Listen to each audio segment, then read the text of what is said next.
All of us are in a very interesting time right now with being inside our work schedule, some people being laid off work, having no work. And I was thinking about something that my friend Karina was talking about this week in terms of how businesses and employees are being deemed essential. And, for everyone else that is not deemed essential, that they have this sense of not being essential to society right now, right? She works in a restaurant and they're doing to-goes, and it's definitely different than having the restaurant open and business coming through, right? And this idea of this non-essential status was something that was affecting her. And I could definitely see, it wasn't something that I had thought about until she brought it to my attention, but I could definitely see how that being deemed inessential could begin to affect someone mentally and emotionally. And I was sitting today thinking about why. We spend a third of our lives at work, most of us, right? 8 hours a day, 8-hour shifts a day, and then you get 8 hours to sleep. And then you get 8 hours to do whatever else you're doing. Raising a family, having hobbies, other stuff, right? So if we think about how a third of our life is spent working and in our career, we really begin to identify with our jobs and our job titles. And especially in the US, we put so much weight on what people do. It's one of the first questions you ask a stranger. What do you do? What do you do for work? It's part of who you are, right? So when an authority like the government begins to tell you that your job is inessential, very quickly we can tie that to a personal identity. You're telling me that I am not essential.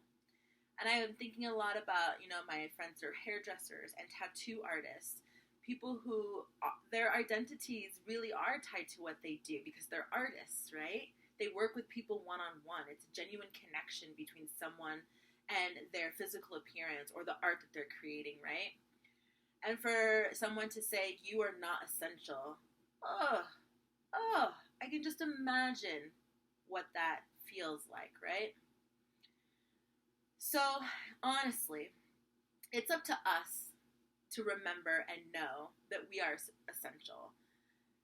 The government shutting down, and it's not shut down, but, all of a sudden saying these are the essential employees that can continue to go to work, right?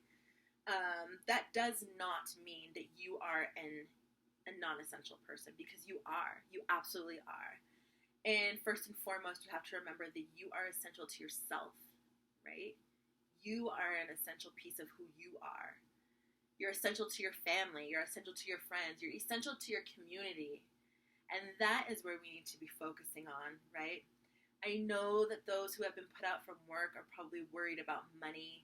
They're worried about housing. They're worried about food. I get that. I 100% understand that, and I don't want to minimize the impact that this is going to have on your life.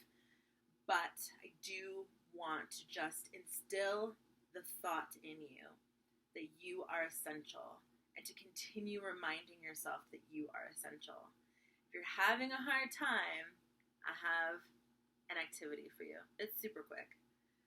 The closest mirror in your house, I want you to go to your mirror, and I want you to look at yourself, and I want you to say your name, and then you are essential. Amber Rose, you are essential. And it may sound weird at first, and you may be like, what the fuck is this even doing? What it's doing is reprogramming your thoughts to remind yourself that you are essential.